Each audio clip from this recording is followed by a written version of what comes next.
Baik, Assalamualaikum warahmatullahi wabarakatuh. Perkenalkan, nama saya Okta Mardiana, NPM 211702108. Pada video kali ini, saya akan menjelaskan tentang bagian spesialisasi melalui buku Evolusi karya Mark Ridley. Oke, selanjutnya pendahuluan. Jadi, spesiasi itu adalah proses pembentukan spesies baru yang berbeda dari spesies sebelumnya melalui proses perkembangbiakan secara natural dalam suatu evolusi.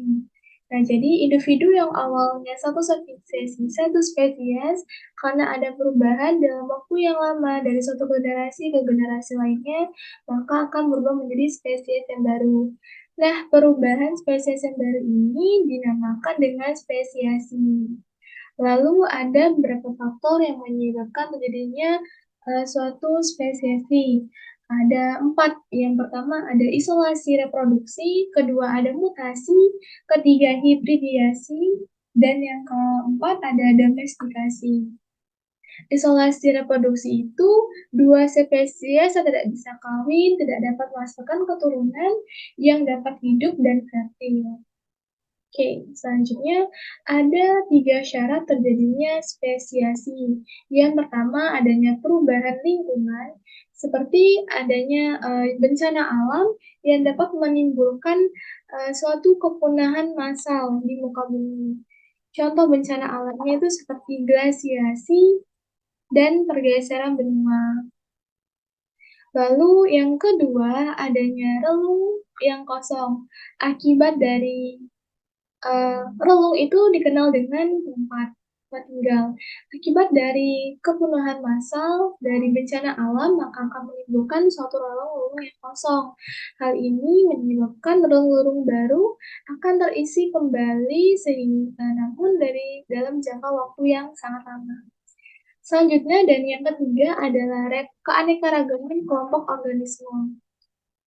Apabila suatu relung kosong atau tidak ada organisme yang menempatinya, maka akan banyak organisme yang berusaha menempati relung tersebut.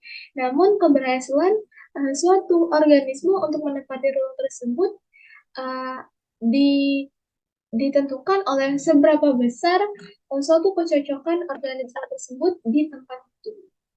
Selanjutnya, oke, pada 14.1 tentang bagaimana suatu spesies dapat terpecah menjadi dua kelompok organisme yang terisolasi secara reproduktif. Isolasi reproduktif itu sangat dikenal sebagai suatu peristiwa yang sangat penting gitu dalam suatu asal-usul spesies baru. Beberapa ahli biologi mendeskripsikan bahwa spesies bukan dengan isolasi reproduksi, tetapi dengan sifat lain, seperti adanya perbedaan genetik atau suatu ekologis.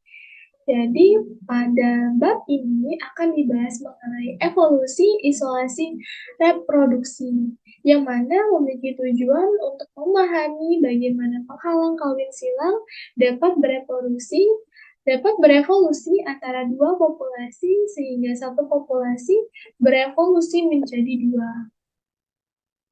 Nah, dalam isolasi reproduksi itu disebabkan karena adanya perbedaan antara isolasi prazigotik dan pascazigotik.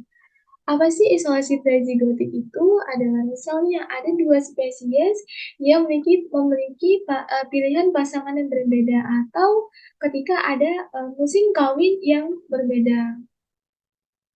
Lalu isolasi postzigotik yaitu ketika ada dua spesies kawin silang tetapi keturunan hibrida memiliki viabilitas atau kesuburan yang sangat rendah. Nah, teori spesies ini berlakunya untuk isolasi prazigotik dan pasca zigotik. Oke, selanjutnya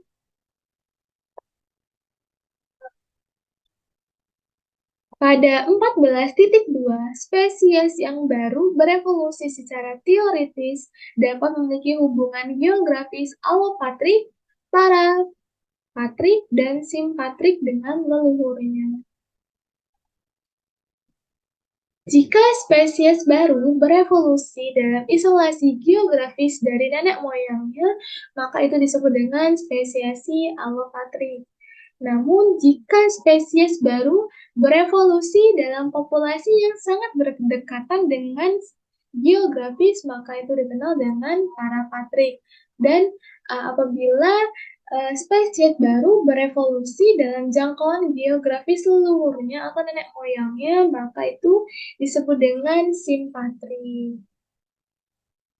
Nah, dalam spesiasi alopatrik, spesies baru itu berevolusi ketika satu atau lebih populasi menjadi terpisah dari populasi spesies lainnya.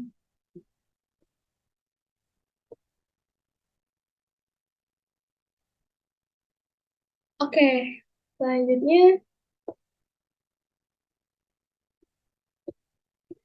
Nah, lanjutan dari yang tadi, apabila suatu spesies itu dapat dibagi menjadi secara geografis yang terdiri dari sejumlah populasi di mana aliran gen itu terputus. Nah, jika dalam teori spesiasi alopatrik, penghentian aliran gen antara populasi alopatrik dari waktu ke waktu mengarah pada evolusi hambatan isolasi intrinsik antara populasi. Nah, pada 14.3 mengenai isolasi reproduksi dapat berkembang secara produk sampingan dari divergensi dalam populasi alopatrik. Jadi dijelaskan dalam buku ini bahwa ada dua bukti bahwa isolasi reproduksi itu berkembang ketika adanya populasi terpisah secara geografis. Jadi berkembangnya secara terpisah gitu. Misalnya dengan salah satunya itu dengan berasal dari laboratorium percobaan yang dilakukan oleh para ahli, dan yang kedua tuh tentang pengamatan biogeografisnya. Pada 14.4, eksperimen laboratorium mengilustrasikan bahwa bagaimana populasi suatu spesies itu dapat berevolusi secara terpisah, cenderung secara kebetulan mengembangkan isolasi reproduktif. Ketika ada dua populasi terpisah secara geografis, lalu berevolusi secara independen, gen yang berbeda akan diperbaiki di masing-masing. Nah, teori spesiasi alopatrik itu menunjukkan bahwa dua populasi seperti itu setidaknya mengembangkan beberapa tingkat isolasi reproduktif sebagai konsekuensinya. Nah, populasi itu dibesarkan pada sumber daya yang berbeda selama beberapa generasi. Oke, selanjutnya ada suatu percobaan yang dilakukan oleh peneliti dengan lalat buah atau Drosophila pseudoca, di mana percobaan ini nih memiliki tujuan untuk melihat ada tidaknya isolasi reproduktif yang berevolusi sebagai konsekuensi insidental dari divergensi dengan cara menempatkan lalat jantan dan betina yang baru muncul itu satunya dari populasi pati, yang satunya dari populasi Maltasa. Lalu akan diukur bagaimana perkawinan lalat tersebut, dan didapatkan hasil bahwa lalat tersebut menyukai bahwa lalat pati itu menyukai pasangan yang dari lalat pati juga, sama seperti dengan lalat Maltosa yang menyukai atau memilih pasangan Maltosa juga. Hal ini menunjukkan bahwa spesiasi tidak cukup hanya memerlukan pergeseran genetik, namun juga memerlukan adanya seleksi alam. Populasi akan berevolusi secara terpisah karena adanya perubahan. Nah, isolasi reproduksi berkembang di antara garis yang dipertahankan pada makanan yang berbeda. Kesimpulan dari percobaan dot ini untuk spesiasi allopatric dikatakan bahwa prezigotik cenderung berkembang dalam populasi yang dipelihara secara terpisah, kondisi yang berbeda, dan selama beberapa generasi atau waktu yang lama.